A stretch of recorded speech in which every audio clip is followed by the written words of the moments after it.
rua, vozes que se misturam, cada passo traz história. Nos muros sussurram, ecos da rua, sonhos que se costuram. Nas noites frias do gueto, vidas que se curam.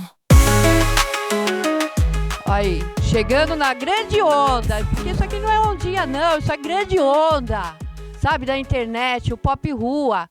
Estamos surfando nela e nós vamos trazer aqui no Ecos da Rua, eu, Roseli Kramer, conselheira do Comitê Pop Rua, com trajetória de vida, já passei em movimento, sou uma liderança, sou o que? A voz da rua. E estamos aqui hoje, hein, recebendo duas pessoas maravilhosas. E nessa grande onda, com a Rádio da Rua, estamos presentes sempre, junto com o maior grupo.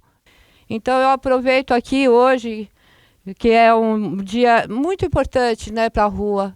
É gratidão mesmo por todos que estão aqui, né, que vieram fazer essa visita e poder explicar o que é a rua, né, o que é política, o que está sendo feito, na verdade, para poder ter portas de saída para a gente, entendeu? Então eu acho que é muito importante a gente poder trazer as vozes das duas colegas que estão aqui, a Luciana, a Sheila, pessoas maravilhosas, que lutam muito, são jovens, são super inteligentes, lutam mesmo, estudam bastante, não dormem, não tem férias, não tem nada, porque o que é?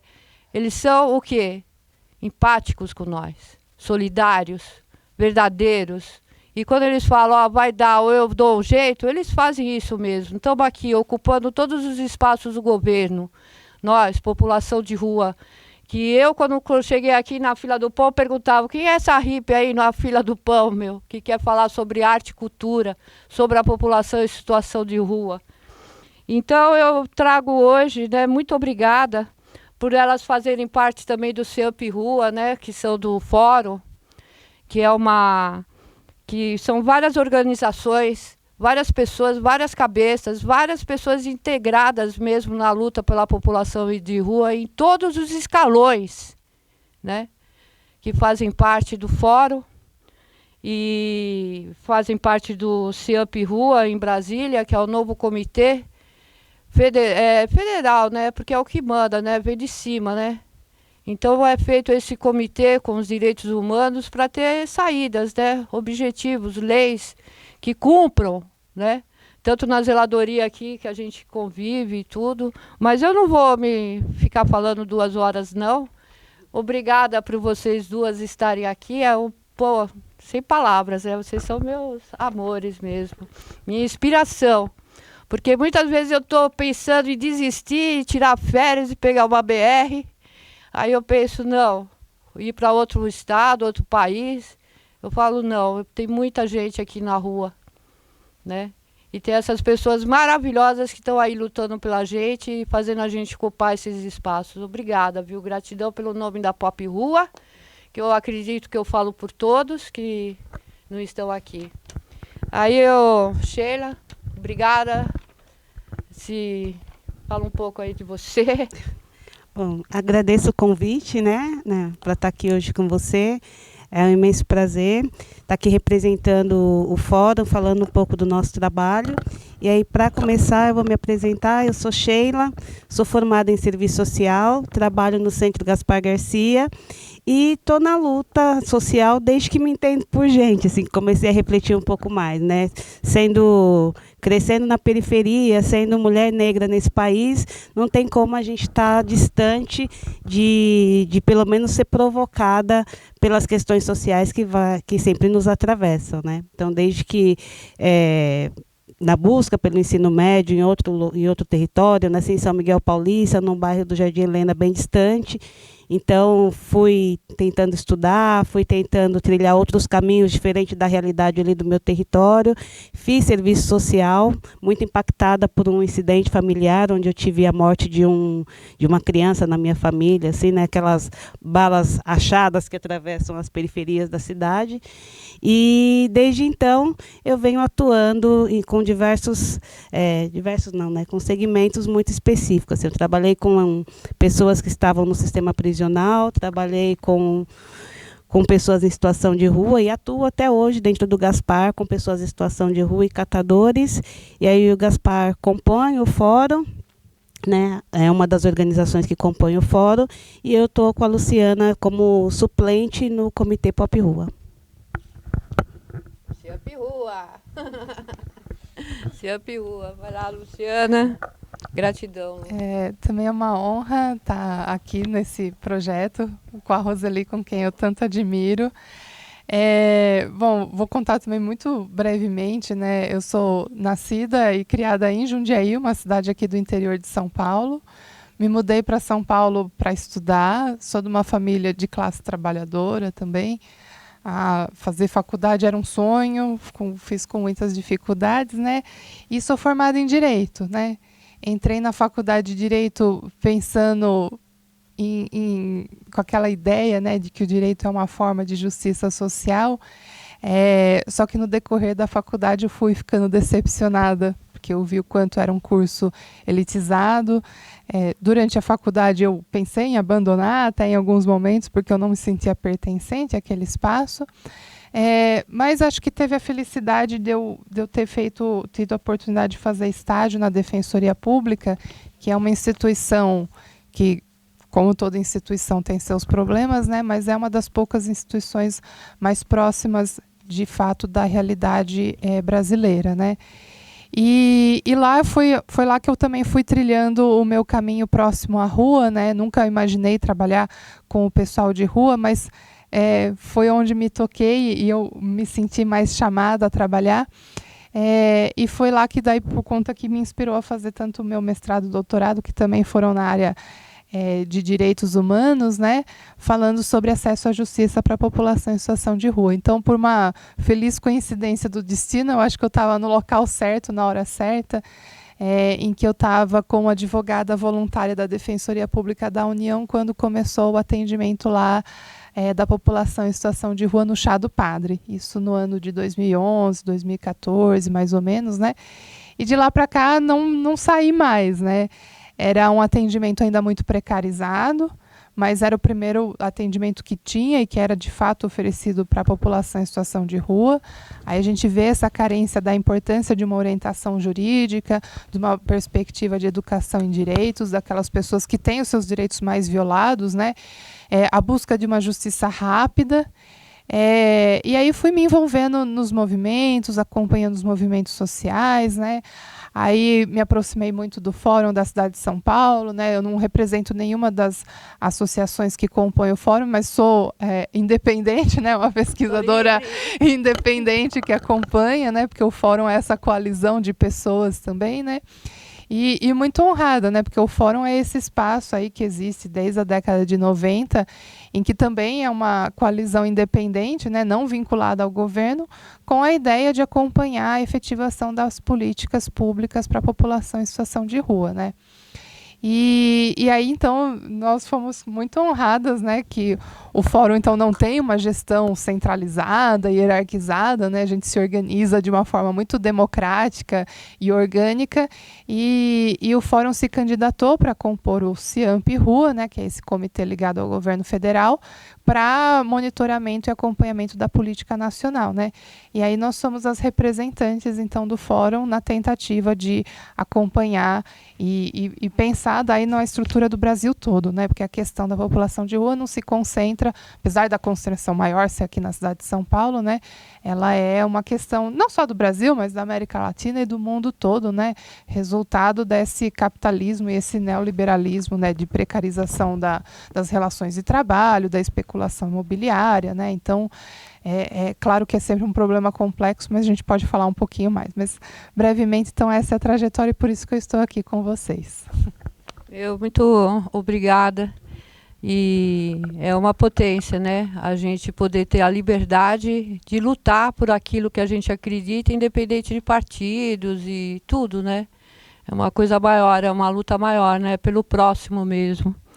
E eu gostaria de, em primeira conversa com vocês, né, nesse primeiro episódio, falar sobre a situação de rua mesmo, né, as pessoas, o número delas, né, o quanto aumenta o quanto tem aumentado, né? Principalmente eu acho que dessa pandemia, né? Se vocês puderem falar alguma coisa, a Luciana e depois a Sheila, eu agradeceria. Eu tenho umas perguntinhas para fazer para vocês, para deixar vocês bem de saia justa.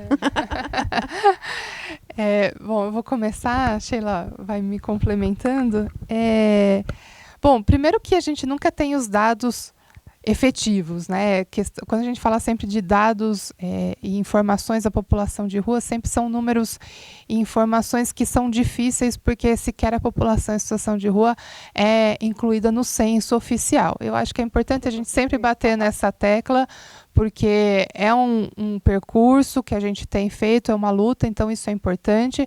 Existem outros levantamentos feitos por instituições sérias, mas acho que é importante a gente continuar nessa bandeira de que a metodologia do levantamento nacional, do censo oficial, tem que incluir essas pessoas, né?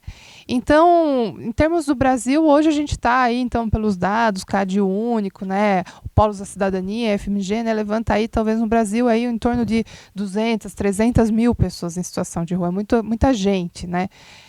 Isso é uma estimativa também, porque a gente acredita que isso seja um número maior, né? Até porque a gente tem que entender que o conceito de pessoa em situação de rua não é só aquela que está na calçada, mas são aquelas pessoas que estão na antessala da rua, né? É aquela pessoa que alugou um quartinho e está correndo o risco de ser despejado o tempo todo, são as pessoas que estão nas ocupações, são todas as pessoas que estão em moradias precárias, indignas, né? E por que esse número vem crescendo, né? E que eu acho que é importante a gente sempre mudar esse paradigma que sempre eu escuto muito sobre colocando a responsabilidade nas pessoas, né? E o problema nunca são pessoas. Eu acho que isso que é importante. O problema é o sistema como um todo. E, como eu disse, é um pouco essa redução da capacidade do Estado, sempre essa ideia de um Estado mínimo, né? A gente vê agora toda essa mobilização de privatização, né? E tornar tudo privado. Então, tudo que é privado exclui um grande número de pessoas. Isso é um movimento não só no Brasil, mas mundial. Acho que também essa relação aí das relações de trabalho, hoje cada vez mais as relações de trabalho são precarizadas, as pessoas têm cada vez menos direitos e o salário está cada vez menor, né? As pessoas às vezes têm que ter 3, 4 trabalhos, várias jornadas para conseguir manter o mínimo, né? Tem a questão do acesso à terra no Brasil, que eu acho que é desde que a gente se conhece como Brasil, essa é uma questão principal e fundamental. A gente precisa não só da reforma agrária, mas uma política urbana que observe o Estatuto da Cidade, que a cidade cumpra a sua função social, o acesso à moradia digna. E quando a gente fala de moradia digna, não é só para a população de rua, não, é para todo mundo, porque ter acesso à casa é muito caro, né?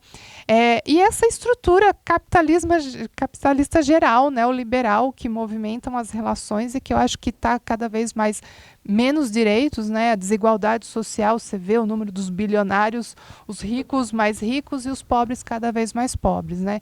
Então, enquanto a gente não pensar essa estrutura complexa, o número de pessoas vai sempre aumentar e não é só uma responsabilidade do Estado, né? Eu acho que aí as empresas também têm a sua responsabilidade e como sociedade civil organizada, a gente tem que inclusive pensar nesses mecanismos de repasse, né? Seja a taxação de grandes fortunas, outras coisas, pensar em mecanismos para a gente fazer o dinheiro ser um pouco mais bem distribuído entre todas as pessoas, tá?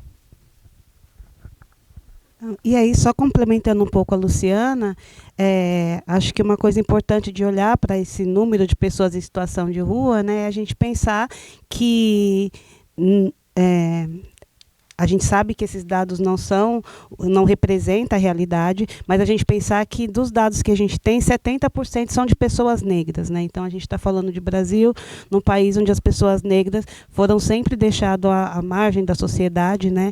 E que tem aí que se reconfigurar dentro de toda essa falta de estrutura que a nossa sociedade impõe. Então a gente tem esse processo, né, que a Luciana fala, né, do capitalismo, desse sistema excludente, e a gente tem que atrelar isso sempre a uma questão racial, né? Porque a gente olhar para a rua e entender que 70% delas são de pessoas negras, eu acho que isso é um dado significativo que a gente não pode esquecer, né? Porque a gente não tem no país ainda políticas que efetivamente olhem para a questão racial. E eu acredito que a contagem do Pop Rua é tão fundamental, porque eu trabalhei no censo e foi uma vergonha. É absurdo, né? Como a gente vive em dois mundos, né? Esse do governo aí que vende, né, diariamente ao acolhimento, a moradia, agora que vai sair várias moradias, né, por causa de eleição e voto. E a gente vê sempre aquela coisa, no meu quintal não, né? Que está se expandindo cada vez mais, né? No meu quintal eu não quero Pop Rua, né? E isso é um absurdo, né? Aí mais uma perguntinha, né? Aumentou, como você avaliam isso, né? E eu queria que vocês me explicassem o que é o CIAMP Rua, né? Porque muita pessoal da rua aí não sabe. E esse programa eu acho que vai ser um parâmetro, né? Da gente poder explicar o que é ser Pop Rua, como lutar, o que está sendo feito aí, né? O que encontrar e aonde correr, né? Todo dia a gente vive, para onde a gente vai que a bala não pega, né?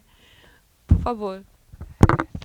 Acho que antes de falar até do CIAMP Rua, acho que é importante a gente falar dos espaços de democracia participativa que a gente tem, né? A gente às vezes fala muito da democracia e a representação por meio do voto, mas esses espaços, né, dos conselhos deliberativos, eu acho que são importantes, né? Então, o CIAMP Rua ele é específico, eu já vou explicar um pouquinho mais para a população de rua, pensando na política, né? Mas eu acho que é importante convidar todas as pessoas a participar dos conselhos em geral, né? A cidade tem o seu conselho, existe o conselho de segurança, né? Tem o conselho da assistência social, o conselho da saúde, né? E isso foi uma conquista da sociedade civil, né? Com o processo que a gente chama lá do processo de redemocratização, que é uma forma da gente construir as políticas públicas, ou seja, aquilo que a gente quer como serviço público, que a gente quer para a nossa sociedade em geral, num espaço em que sejam ocupados por pessoas da sociedade civil e por governo, né? Isso não é tão simples, né? Porque o governo vai representar uma perspectiva e a sociedade civil tem essa função de fazer a pressão para que os direitos sejam efetivados, né? Quando a gente fala de direitos serem efetivados, a gente requer dinheiro público, orçamento público, né? E governo costumeiramente vai falar que nunca tem dinheiro suficiente, principalmente para programas sociais. 3 meses. Então, é um espaço que eu acho que é importante cada vez mais as pessoas conhecerem, né, participarem, ocuparem, e tirarem essa ideia de que é um espaço em que existe o bem e o mal, né? Também vai ter pessoas da sociedade civil que vão estar pensando só nos seus únicos interesses, né? Mas a ideia ali é de uma construção coletiva. E o CIAMP Rua é uma conquista muito importante, inclusive da rua, né? Que foi previsto pelo o decreto 7.053, no ano de 2009. É um decreto antigo, mas muito importante, que foi feito para a construção de uma política nacional para a população em situação de rua, né, que traz essa ideia de que a política para a população de rua vai além da assistência social, né, trazendo uma perspectiva de moradia, saúde, trabalho, educação, lazer, né. E o CIAMP ele foi criado, né, hoje ele é vinculado ao Ministério dos Direitos Humanos, né, e tem essa representação, né, de membros do governo e membros da sociedade civil, né. Desde 2009 para cá teve mobilizações, né, ele nasceu muito forte, só que depois, no período do governo entre Temer e Bolsonaro, ele foi esvaziado, então a sociedade civil não participava, e era só governo, o que é muito desvantajoso, né, porque daí você não tem a população ali participando e tentando construir uma política de fato alinhada à realidade da sociedade brasileira. Mas agora, com o Lula voltando ao poder, né, então ele foi reconfigurado, né, agora a gente tem 5 representantes dos movimentos sociais, mas também 5 representantes, 4, aliás, né, 4 representantes de entidades da organização da sociedade civil, que são entidades que já têm um histórico de luta, né, de ativismo, de militância junto à população em situação de rua, né, e nós representamos o Fórum. governo, que foi uma dessas entidades eleitas, né? Então, o CIAMP também, tanto os movimentos sociais, a sociedade civil, ela é por meio de uma eleição, né? Então, as pessoas se candidatam, né? As entidades se candidatam a uma votação e nós fomos eleitos, né? Os integrantes dos ministérios são indicados pelo governo, né? E a gente se organiza em reuniões mensais para tentar acompanhar e implementar a política nacional para a população em situação de rua. Em Brasília, né? Tudo em Brasília. Tudo em Brasília, né? Inclusive, até falando sobre o comitê, né? O quanto é difícil. Esse ano nós vamos ter eleição no comitê de São Paulo, né? No comitê Pop Rua. E também é tão importante nessa participação, né, de governo e a sociedade civil juntas, né? Espero que a gente consiga resolver logo isso para ter uma campanha muito legal e dar continuidade, né, aos comitês, porque esse comitê, esse Up Rua já existiu, aí teve aquele retrocesso, né, do nosso presidente Bizarro, eu acho que ele é o maior do mundo, né, até hoje. E agora a gente está conseguindo andar, né? Sheila, por favor.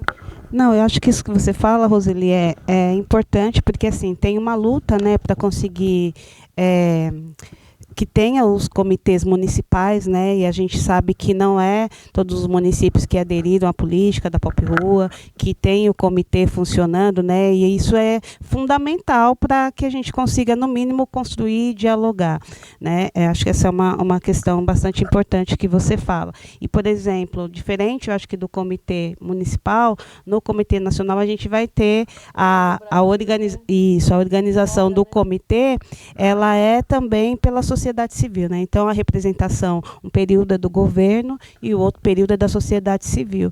E a gente sabe o quanto é difícil conseguir que isso aconteça, né? Mas vai acontecer. E a gente espera que sim. Seja de exemplo a todos os comitês, né? Inclusive, sem me cortar vocês, o CIAMP Rua também ele vai se dar uma expandida, não vai ficar só em Brasília, vai?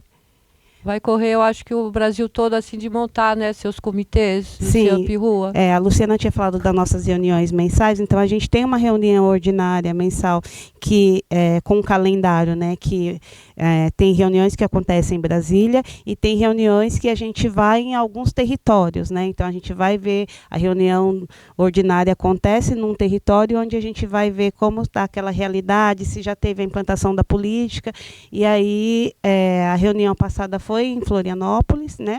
E a próxima vai ser em Cuiabá.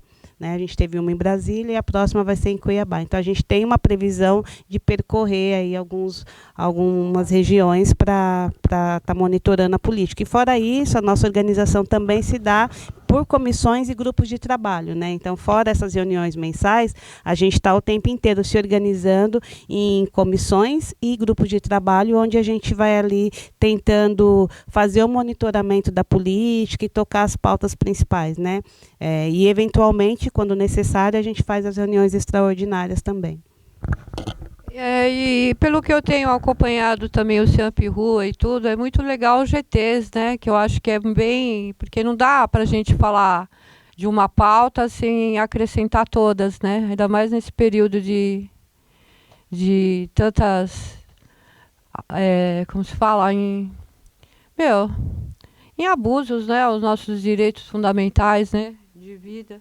Agora, eu gostaria também de falar o que é o Lula, né? Nesse governo, representado pelo Plano de Rua Visível. O que ele propõe? O que é esse Plano Visíveis da Rua? O que vem para nós, né, disso? O que a gente tem que monitorar também, e ir atrás, e participar, e se mostrar, né, inteirados nessas políticas que dê certo, né?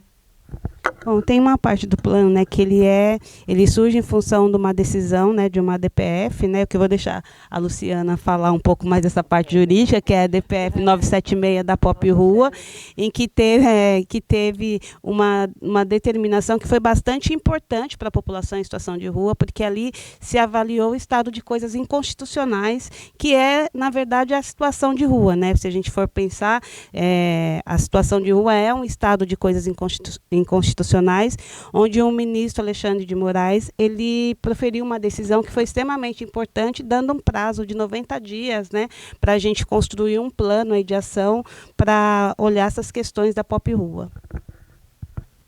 Ela falou que eu ia explicar, ela já explicou. Detalhes. Não, acho que a Sheila já colocou bem, né? Esse plano, ele não vem substituir a política. Acho que isso é sempre importante, a gente bate bastante isso lá no CIAMP, né? Ele não vem substituir a política nacional prevista no decreto 7.053. Isso é super importante, né?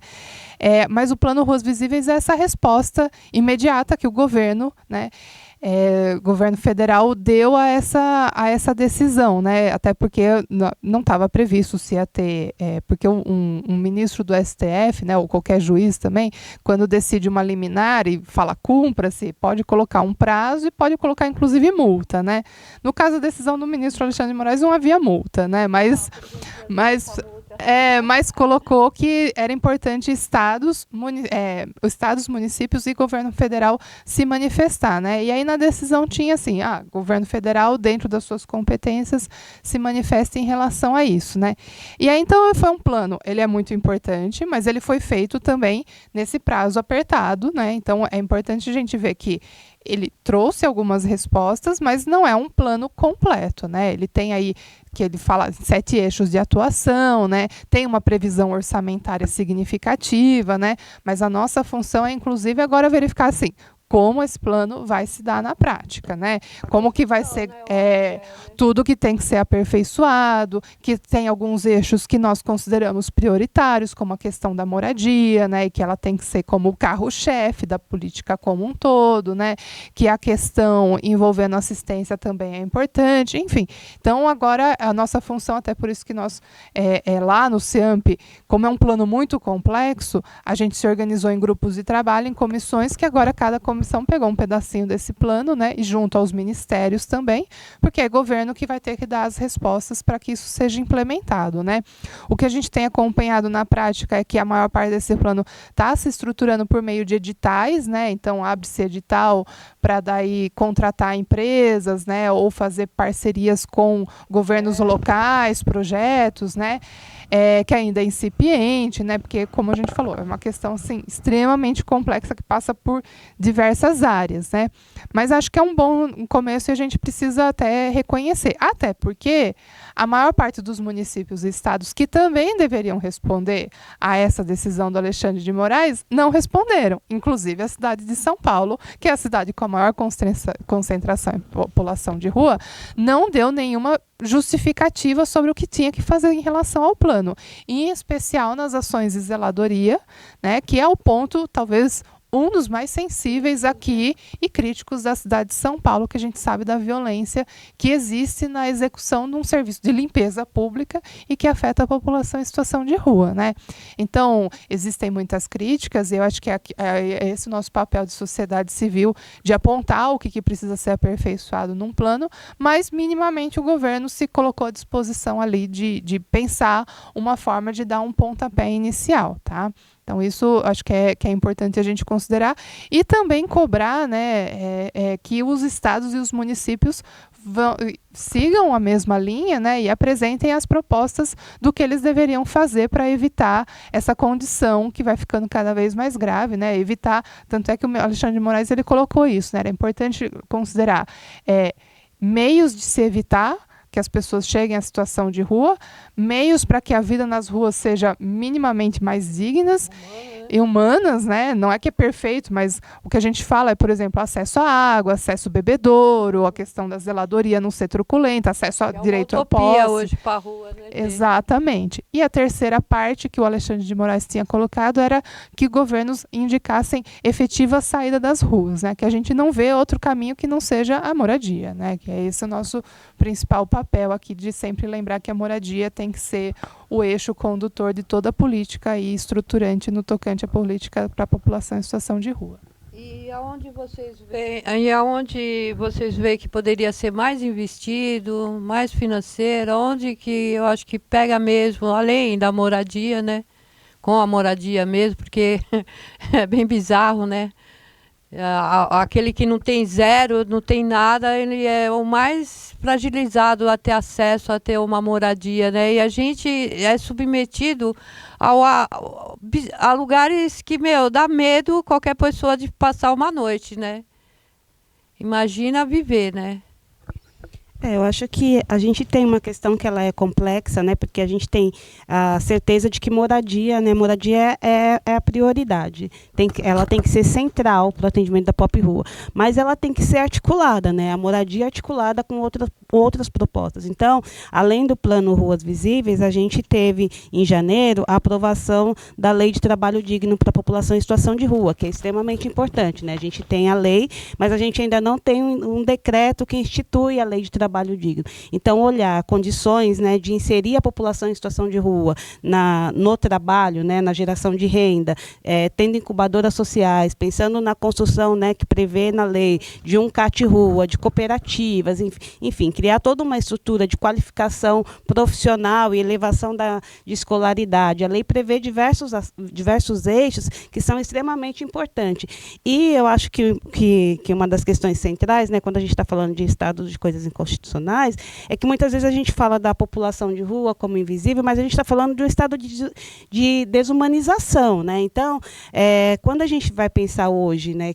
as pessoas que estão na rua, a gente tem que olhar que tem diversas questões. São pessoas que têm que ter acesso à cultura, têm que ter acesso à educação, né? São diversos aspectos humanos necessários para a pessoa se estabelecer. Aquilo que quem está, né, como a Luciana falou, nas ocupações, moradias precárias, não está tendo acesso, que vai agravando a tal ponto de que a pessoa viva em situação de rua.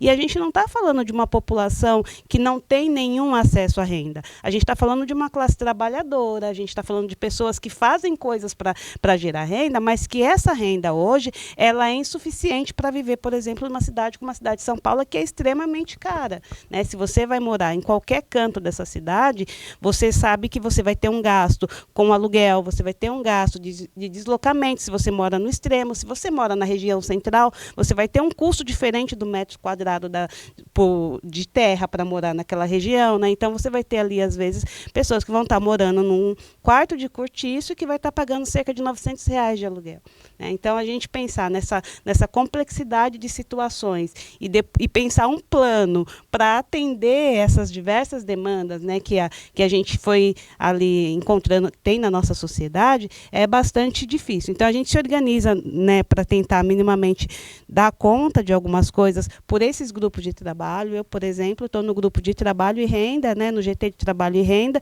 onde a gente tem tentado provocar o Ministério de Trabalho, chamar os outros ministérios, que, por exemplo, o MEC precisa entender que a população em situação de rua é um público do Ministério da Educação e que ele precisa sentar com a gente, dialogar, pensar em como construir formas de acesso à educação, entender as crianças, né, e adolescentes em situação de rua, como é que vai chegar nessas crianças, qual é a linguagem, né, a cultura, né, que a gente tem visto nas reuniões do CIAMP, eles estão envolvidos, então estão interessados. Então, a gente tem muitos ministérios que estão interessados, às vezes mesmo sem conhecer tanto, mas estão interessados em sentar com a gente, dialogar e construir propostas. Mas a gente tem esse desafio imenso, né?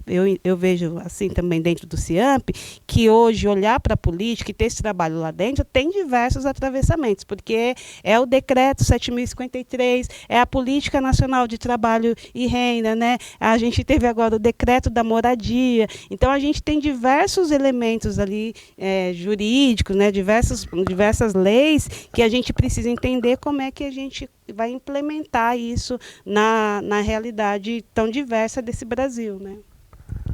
Primeira coisa, vocês me desculpam, mas eu vou ter que falar, né? Eu acho que o nosso governo tem que ser humano, fundamental. Não higienista, que a gente vive num mundo paralelo, porque São Paulo já tem um projeto assim de urbanismo, de cidade, de investimento, de construtoras, porque nessa pandemia a única coisa que não parou foi a construção. Entendeu? Então, eu acho que a gente tem que pensar um pouco na sustentabilidade, porque o próprio SMARES, o quanto o custo de cada um que está abrigado, que não tenha para quase ninguém, não cabe o que está na rua, dentro desses abrigos, dessas vilas e nada, que seria mais barato pagar para cada indivíduo, cada pessoa, para ela poder alugar um lugar e morar. porque a gente é submetido a morar nos piores lugares até, nos bons para servir de vitrine, de voto, entendeu? Enquanto é mais viável investir do ser humano, naquela pessoa que vai poder ter o seu trabalho e não só limpar a praça, entendeu? Tem que ter cultura, tem que ter formação. Nas pessoas que estão trabalhando com a gente tem que ser formado de 24 horas. Com a Pop Rua, saber o que é a vivência de uma pessoa traumatizada hoje estando na rua, aquela pessoa que está na sua casa, mas não tem o que comer, mas tem um teto, e tá, a qualquer momento pode ser posto na rua, porque eu estou vendo aí as integrações de posse aí, vindo a todo vapor, porque o nosso governador vai pôr o castelinho dele aqui no centro da cidade. Então é um desmonte. A gente está sitiado. A violência é 24/24. Nós estamos sendo torturados 24 horas por dia. E o governo tem que ver isso, meu. E a gente tem que lutar justamente isso, por ter essas pessoas, ocupar esses espaços. Só tenho a gratidão a todos, a esse espaço que eu estou hoje, que é a Rede Rua, o estúdio maravilhoso. Gratidão a eles que estão aqui atrás das câmeras, Alderô, o Rinaldo, eu sempre esqueço o nome, mas é a idade, eu tenho que andar com uma bússola e tudo, né? A Sheila, a Luciana, meu, gratidão, né? A Vanessa Labigalini, né, que é do Relacionais, que também vai entrar nesse comitê também, né, que é uma pessoa maravilhosa, inclusiva, faz o trabalho que o governo devia estar fazendo, de levar água, banho, escuta, é o que a gente faz diariamente, né, com a população de rua. Isso é tão importante, né, a gente poder abrir uma porta. Eu acho que eu, quando era hippie, eu até vou me alongar um pouquinho. Eu, quando era hippie, eu não sabia que eu era pop rua, porque eu dormia em hotel, tinha meu dinheiro para me comer, para me dormir, para me viajar. Então, eu não achava. Eu era uma pessoa normal, comum, só livre, sabe? Aí, quando eu tive que parar, porque por causa da minha filha, que era pequena ainda, né? Quer dizer, pequena não, né? Mas minha filha, eu acho que nunca mereceu ficar na rua. Eu acho que a gente não merece estar na rua, como ser humano, porque é muitas violações. Aí eu conheci, eu estava naquela situação, né, de ou pago para comer ou pago para dormir. Aí eu fui conhecer esse sistema de governo que é acolhimento. Meu, é uma barra, porque a gente às vezes é submetido a dormir num quarto que você não sabe quem é o maluco que está dormindo do lado, ou não é maluco, ou aquele que está cuidando de você, entendeu? E é muito louco, você não tem privacidade. E quando você tem um espaço seu, Vila Reencontro não é o paraíso, mas é uma nova leitura, né? Eu acho que de acolhimento, de individualidade, porque não deveria ter acolhimento para 1000 pessoas, não. É para cada ser humano, entendeu? O idoso, a pessoa que não consegue viver com ninguém, mas está aí na rua, sabe? Todas as pessoas, todos os seres humanos, porque é uma forma da gente poder se construir, né, meninas? Eu acho que é o primeiro passo, meu, é você poder se jogar seu corpo e não ter medo, né, de olhar, né? Bom, mas isso a gente vai ter muito papo ainda, muito diálogo ainda para ter com vocês. Eu queria que vocês dessem um final aí pra gente. Meu, gratidão mesmo. Conseguimos. Pode falar. Luciana.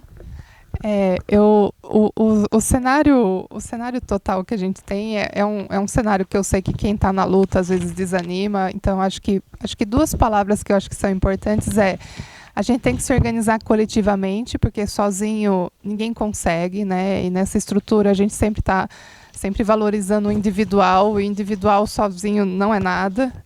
Né? A gente tem que sempre estar numa rede de apoio, organizado, seja nos coletivos, nos fóruns, né? Às vezes a gente sabe que nem tudo aquilo que a gente quer a gente consegue avançar, mas é importante a gente insistir. E outra coisa que eu acho que é importante é a gente se envolver politicamente, né? Porque essa ideia da gente achar que a política não é para mim, isso é uma ideia de uma determinada classe social que quer com que a gente se conforme, né? E se a gente não ocupa esses espaços, pelo menos para colocar nossas ideias, alguém vai tomar a decisão para a gente. Então, eu sei que às vezes é frustrante, às vezes é difícil, às vezes a gente está em espaços em que as decisões não são exatamente aquilo que a gente quer, né? Os direitos, eles não são, nada cai do céu, né? Tudo que a gente tem hoje, né? Direitos a gente vê, né? Foi o movimento negro que conseguiu uma série de conquistas, foi o movimento de mulheres, foi o movimento de moradia, foi o movimento sem terra, então, assim, o pouco que a gente tem, que eu acho que a gente tem muito a avançar, inclusive como nação, foi por conta das mobilizações sociais, né? Então, agora a gente tem até, inclusive, essa ideia de continuar, porque eu sei que talvez a minha geração não vai gozar de todos esses direitos pelos quais eu estou lutando, mas a gente tem que pensar nas novas gerações e o que a gente quer deixar de legado para as novas gerações e ter essa relação também de aprender com aqueles que passaram antes de nós e a gente ensinar para aqueles que vêm aí no futuro. Bom, eu sempre fui trabalhadora, né, da ponta, e eu carrego comigo uma preocupação muito grande, né, Roseli? Como é que a gente transforma os nossos espaços de trabalho, né? Porque eu acho que o espaço de trabalho ele tem que ser um local, e ele é um local de formação para nós trabalhadores e também para as pessoas que a gente atende. Então, assim, eu fico pensando como é que as pessoas que são atendidas nos locais, junto com os trabalhadores, porque para a gente ir para a luta precisa de um movimento, né? Precisa da gente entender um pouco a situação.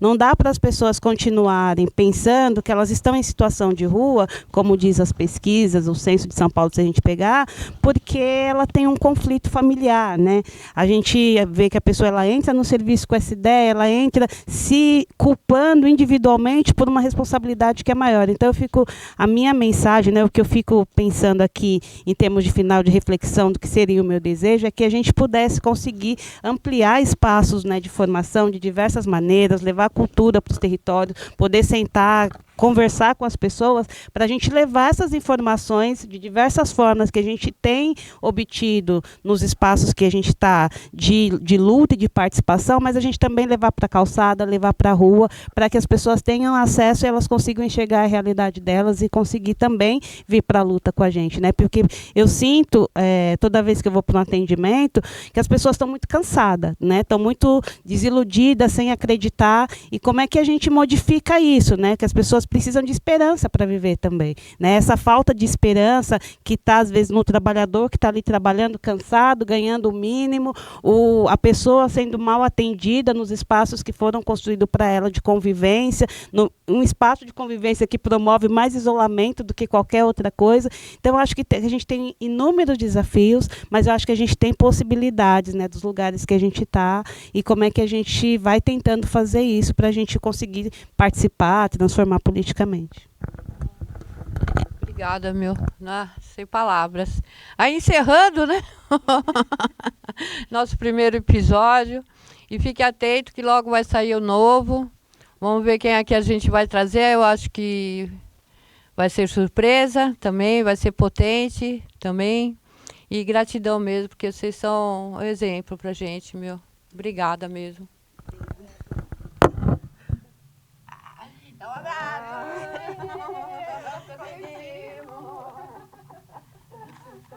Eu também. Eu falo muito, né?